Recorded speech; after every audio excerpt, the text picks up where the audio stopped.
Pourriez-vous indiquer votre nom? Tyler James Robinson.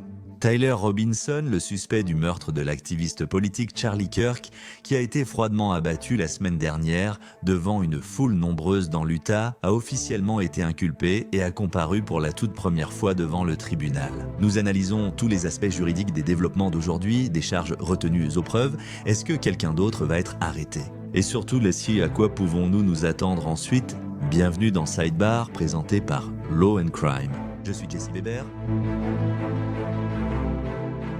Tyler Robinson, 22 ans, accusé d'avoir tué l'activiste Charlie Kirk la semaine dernière lors d'un débat à l'université de la vallée de l'Utah, fait face à des chefs d'accusation et comparaît pour la première fois.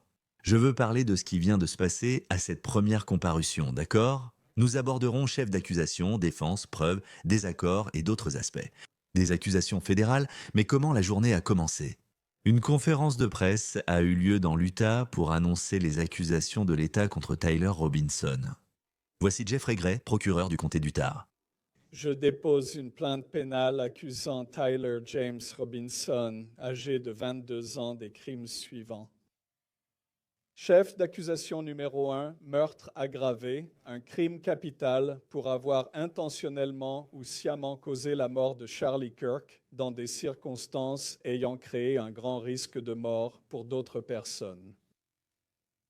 Chef d'accusation numéro 2, décharge illégale d'armes à feu ayant causé des blessures graves, crime de premier degré. L'État allègue en outre des circonstances aggravantes pour les chefs d'accusation 1 et 2, car le prévenu aurait ciblé Charlie Kirk en raison de l'expression politique de Charlie Kirk et l'aurait fait en sachant que des enfants étaient présents et assisteraient à l'homicide.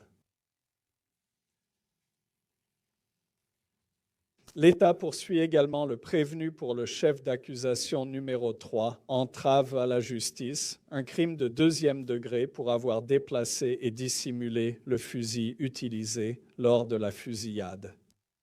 Chef d'accusation numéro 4, entrave à la justice, un crime de deuxième degré pour avoir jeté les vêtements qu'il portait lors de la fusillade.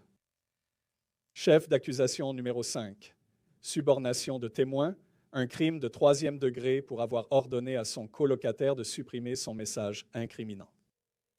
Chef d'accusation numéro 6, subornation de témoin, un crime de troisième degré pour avoir ordonné à son colocataire de garder le silence si la police l'interrogeait.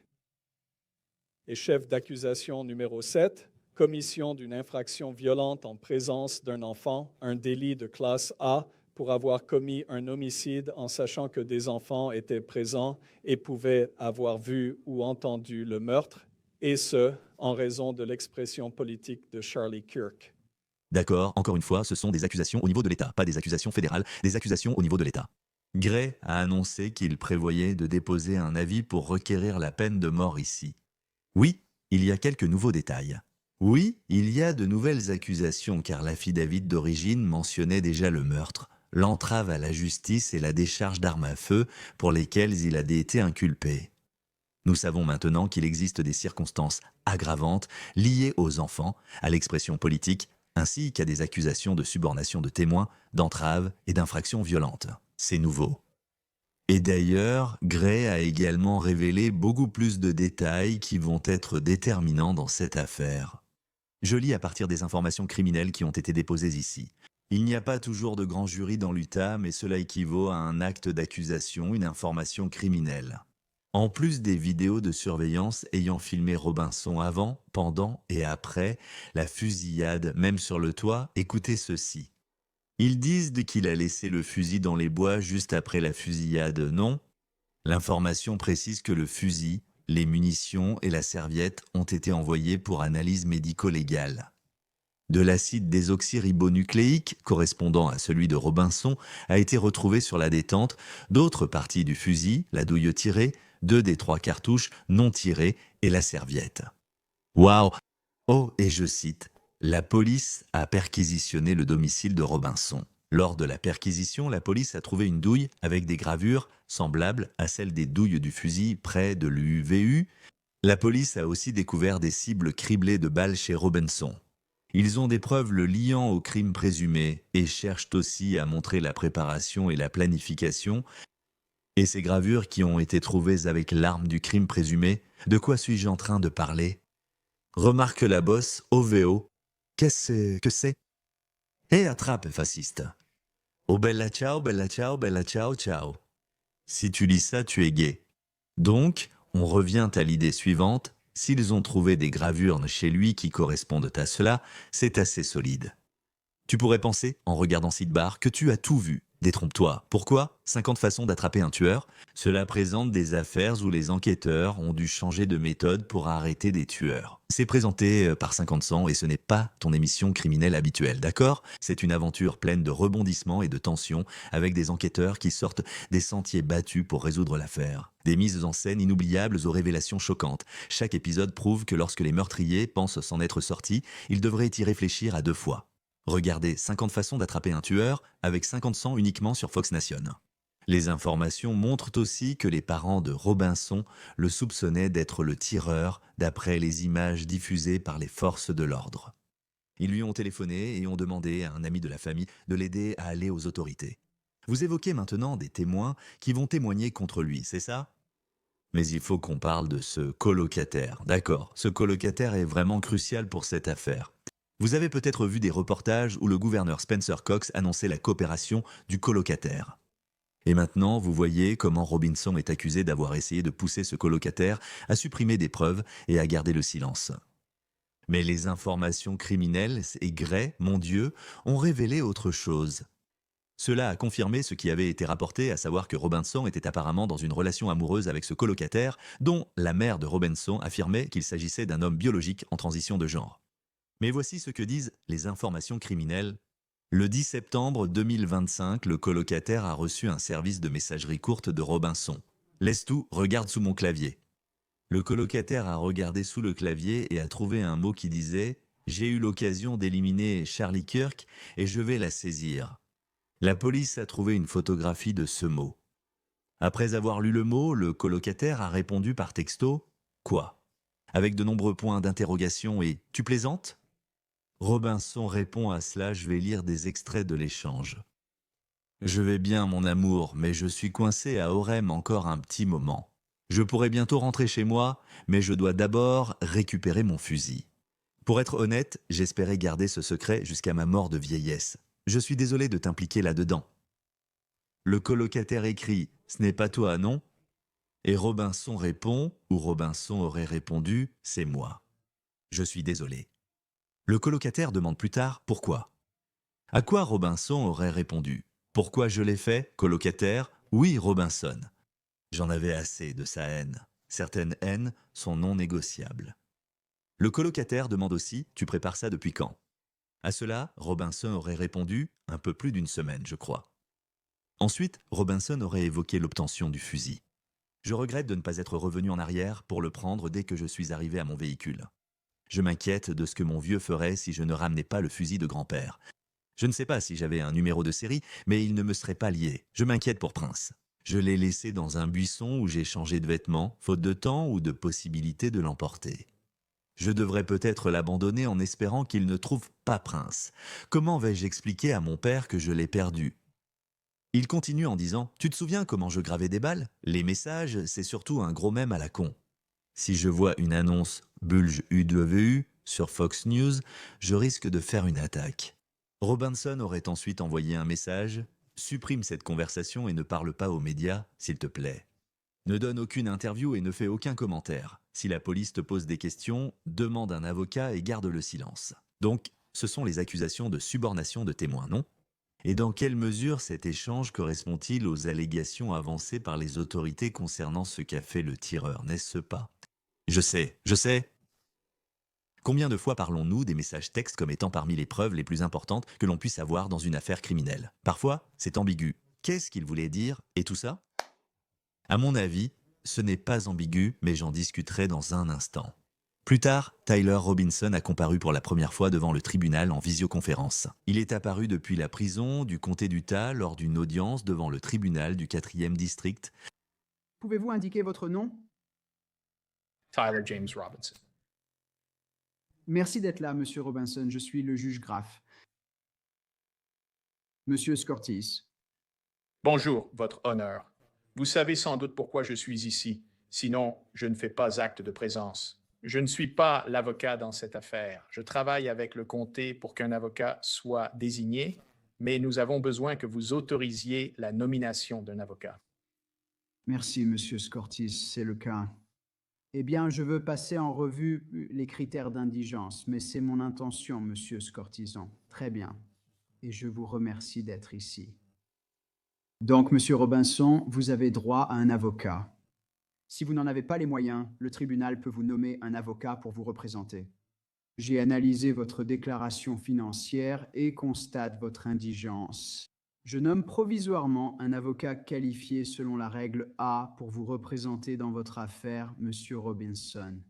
En même temps que le dépôt de leur acte de constitution, les avocats désignés doivent déposer auprès du tribunal des déclarations exposant leurs qualifications conformément à la règle 8 et à la règle 8C. Désolé, selon les règles 8B et 8C sur la nomination d'un avocat dans une affaire passible de la peine de mort. J'ordonne que ces déclarations soient déposées avant la prochaine audience qui est fixée au 29 septembre à 10 heures. Monsieur Robinson, je souhaite également vous informer de vos droits contre l'auto-incrimination. Tout ce que vous direz au tribunal pourra être retenu contre vous et nous souhaitons protéger vos droits. Monsieur Robinson, pour le moment, vous resterez en détention sans possibilité de libération sous caution. Monsieur Scortis, souhaitez-vous aborder d'autres points? Non, merci beaucoup, Votre Honneur. Je me tourne vers la partie civile. Oui, Votre Honneur, Chad Grunander pour la partie civile. Je suis aussi accompagné de Ryan McBride, Lauren Hunt, David Sturgill et Carl, tous inscrits comme participants. Chris Ballard, nous sommes l'équipe de procès. J'ai quelques points que j'aimerais aborder avec Votre Honneur. Nous avons déposé une ordonnance de protection préliminaire pour Erika Kirk. Nous demandons à la Cour de l'examiner. Cela devrait être dans votre file d'attente, Votre Honneur, et de le signer.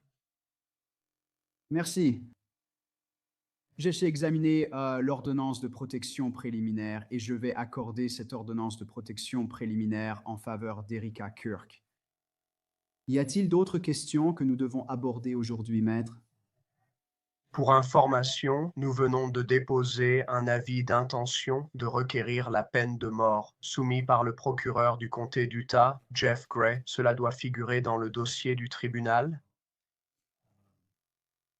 Enfin, je voudrais simplement indiquer au tribunal et à ce stade à Monsieur Robinson que nous sommes prêts à rassembler tous les éléments de l'enquête dans cette affaire et à les transmettre à la défense dès que possible. La règle 16 nous oblige à fournir ce sur quoi nous nous sommes appuyés pour porter ces accusations et engager ces poursuites dans un délai de 5 jours après la demande. Donc cela sera prêt à être transmis à la défense dès que possible. Je souhaite maintenant aborder ce sujet avec Bradford Cohen, célèbre avocat de la défense pénale. Bradford, ravi de vous voir. Merci beaucoup d'avoir pris le temps. Tout d'abord, je voudrais revenir sur ce que nous venons de voir lors de cette comparution au tribunal. Pourquoi une ordonnance de protection a-t-elle été délivrée pour Erika Kirk, n'est-ce pas? La veuve de Charlie Kirk, la veuve de la victime dans cette affaire, de quoi s'agit-il exactement? Oui, ce n'est pas inhabituel. C'est généralement typique dans ce genre d'affaires où, même si la personne n'obtient pas de caution, le procureur demande toujours une ordonnance d'éloignement ou une interdiction de contact. Ils font cela pour éviter qu'un tiers ne prenne contact car ils ne veulent pas que quelqu'un de la prison appelle ses parents. Ce n'est pas que cela arriverait dans ce cas, mais je dis simplement qu'en général, ils ne veulent pas qu'ils parlent à qui que ce soit d'autre et disent « Hey, tu devrais vraiment avoir une discussion avec Erika ou voir si elle va renoncer à la peine de mort ou quelque chose comme ça. » C'est pourquoi ils émettent ces ordonnances, ce qui est courant dans ce type d'affaires. C'est typique de tout crime violent, quel qu'il soit. Est-ce aussi parce qu'il a été accusé d'entrave à la justice et de subornation de témoins? Il y a un accent mis sur le fait de s'assurer que personne ne la harcèle ou n'essaye de lui parler d'aucune manière.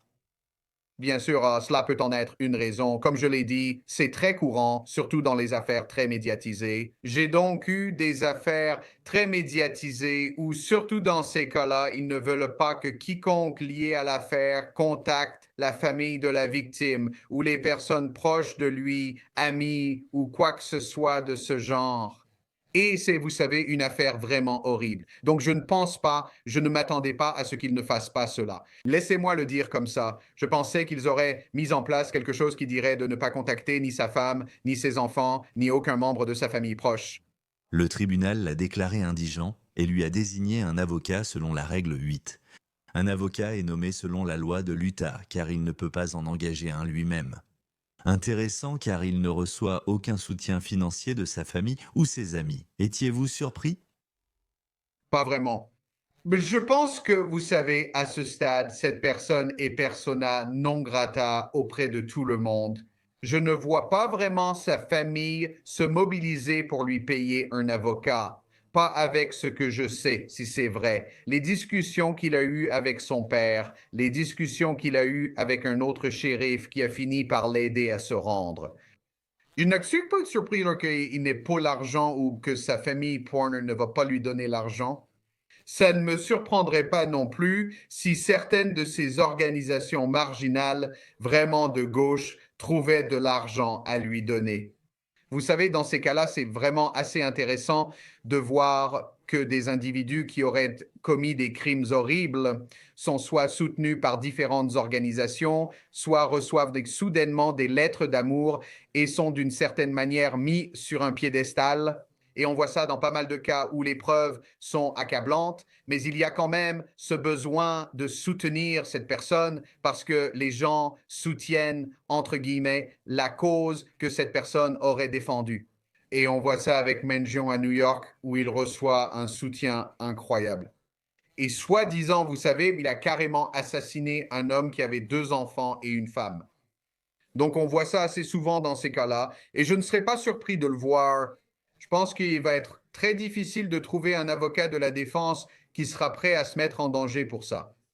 Et c'est toujours difficile parce qu'en tant qu'avocat de la défense, c'est un peu comme un médecin, n'est-ce pas? Nous avons juré de respecter la loi et nous avons prêté serment de prendre des affaires.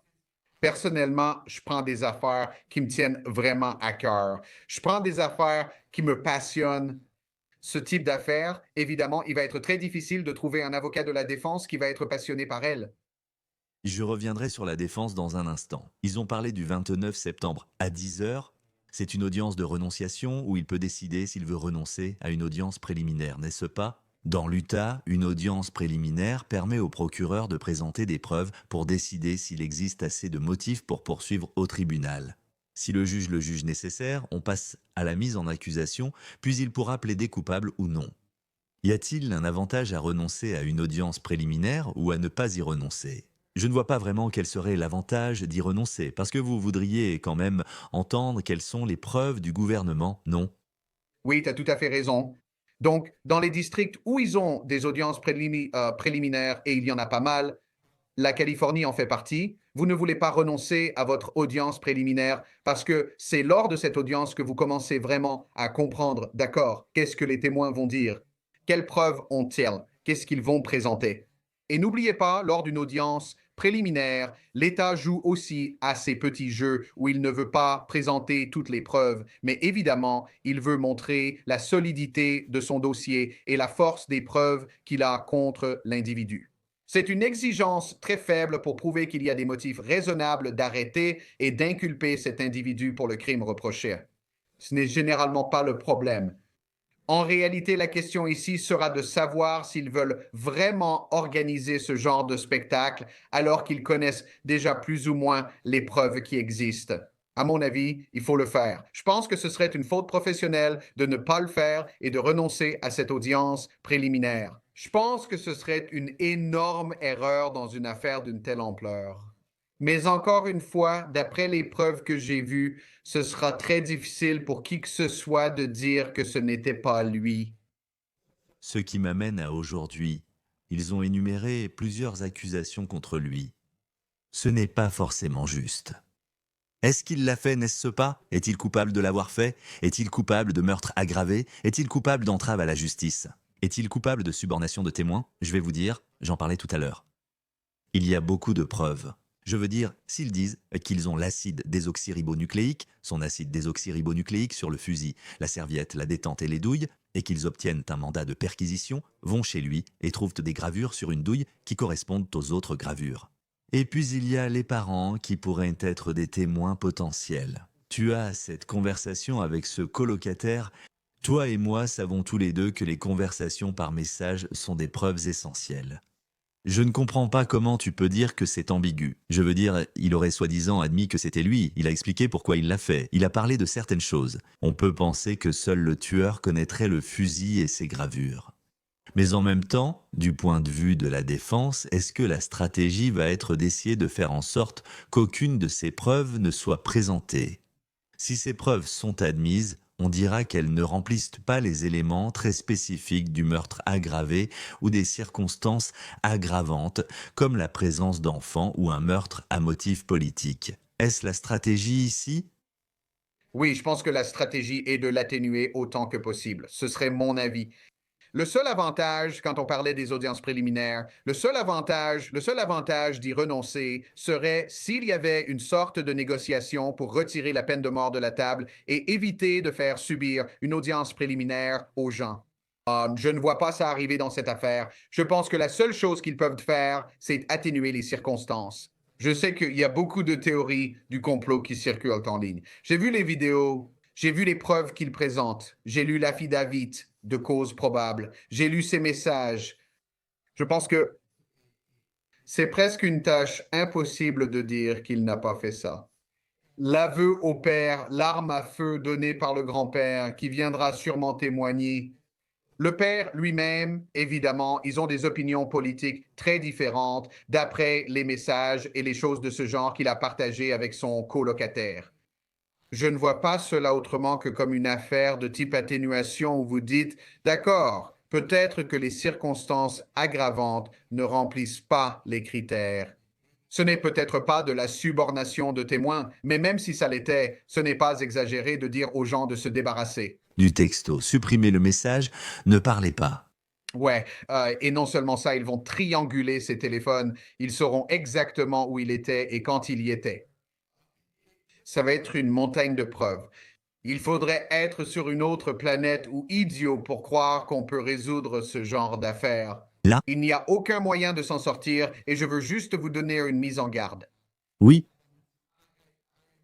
Je suis un peu biaisé ici car j'ai rencontré Charlie Kirk à de nombreuses reprises lors de divers événements. Et peu importe ce que vous pensez des opinions politiques ou même des opinions personnelles de quelqu'un, c'était juste un bon gars avec qui parler, un gars drôle, un gars cultivé.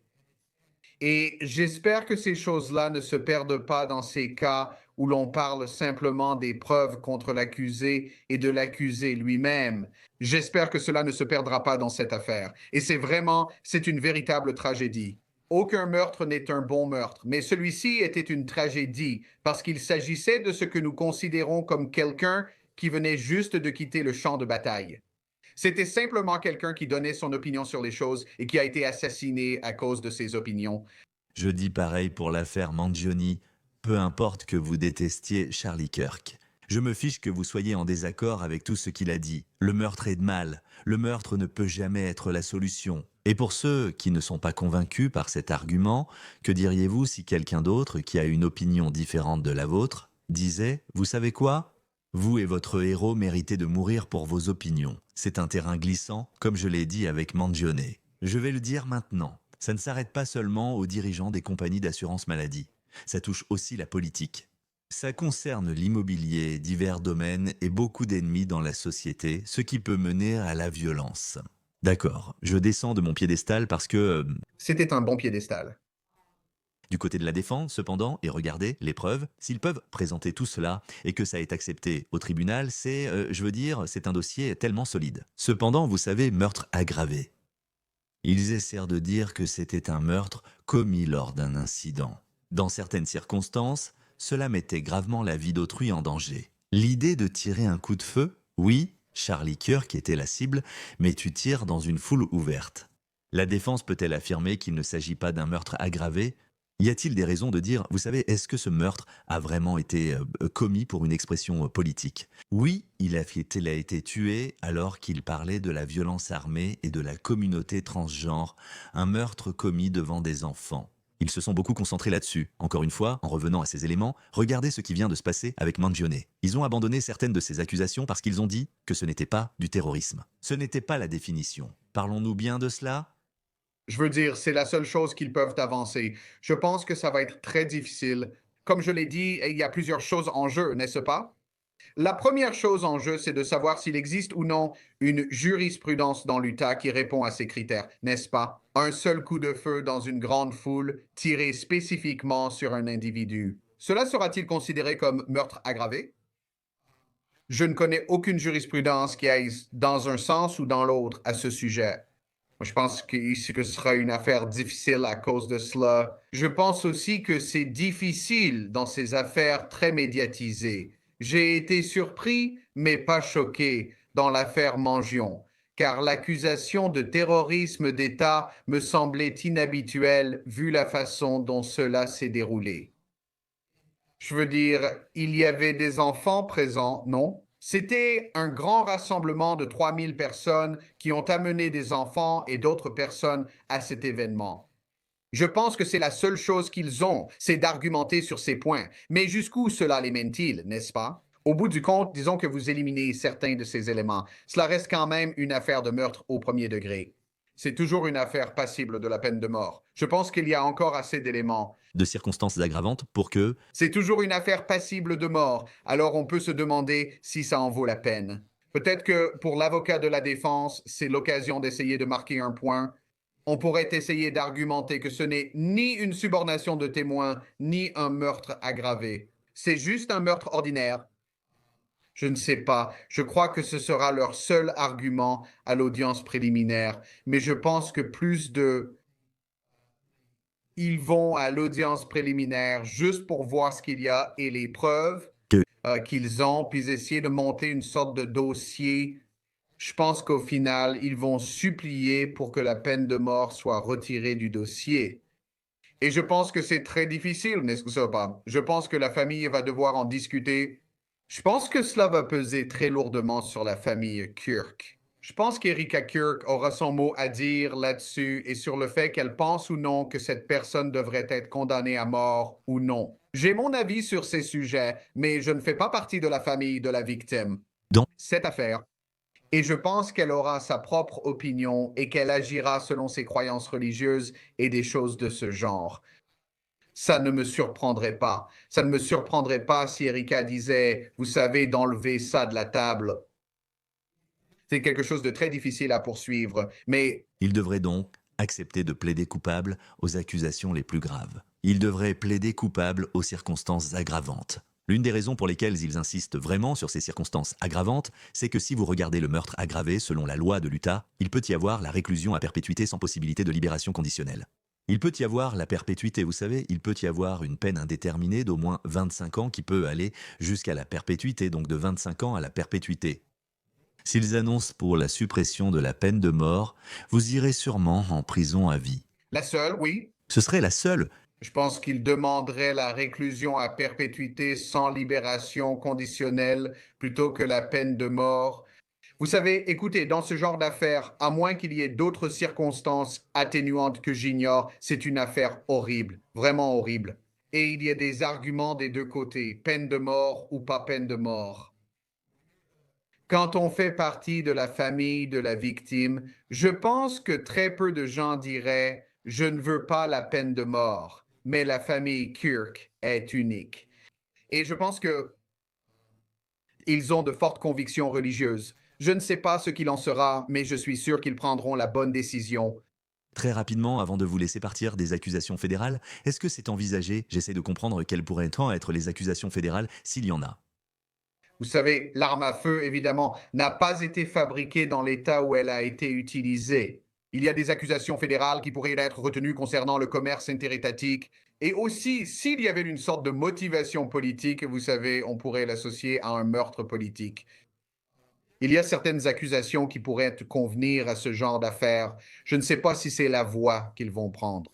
Je pense qu'ils vont voir et qui, encore une fois, je pense que c'est très influencé par la famille de Charlie et une discussion avec la famille de Charlie.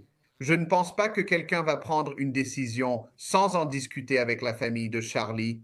Et il a une très bonne famille eux, qui se réunit et discute. Et je suis sûr qu'ils ont eu de nombreuses discussions ici. C'était très difficile d'assister à ces funérailles. Et je suis sûr qu'ils feront le bon choix pour faire avancer les choses. Je ne sais pas. Y a-t-il des accusations fédérales qui pourraient être déposées? Oui. Seront-elles déposées? Je pense encore que la famille de Charlie sera le moteur de tout cela. Et je ne savais pas que tu connaissais Charlie et que tu avais ce lien. Je suis désolé pour ta perte, je suis désolé pour ce qui s'est passé la semaine dernière. C'était un... Grand, il était quelqu'un de très drôle. C'était un bon gamin. C'est vraiment dommage. Comme je l'ai dit, peu importe ce que... sont vos convictions. J'ai des amis des deux côtés de la politique, démocrates et républicains. Celle-ci est difficile à regarder et encore plus difficile quand j'ai découvert les détails. Nous sommes encore au début de ce procès. Nous en reparlerons sur Sidebar. Merci Brad pour Cohen, c'est toujours apprécié. Merci de m'avoir invité, Jesse. C'est tout pour le moment sur Sidebar. Merci à tous de nous avoir rejoints. Et comme toujours, abonnez-vous sur YouTube, Apple Podcasts, Spotify ou partout où vous écoutez vos podcasts. Suivez-moi sur X ou Instagram, je suis Jesse Weber. À bientôt.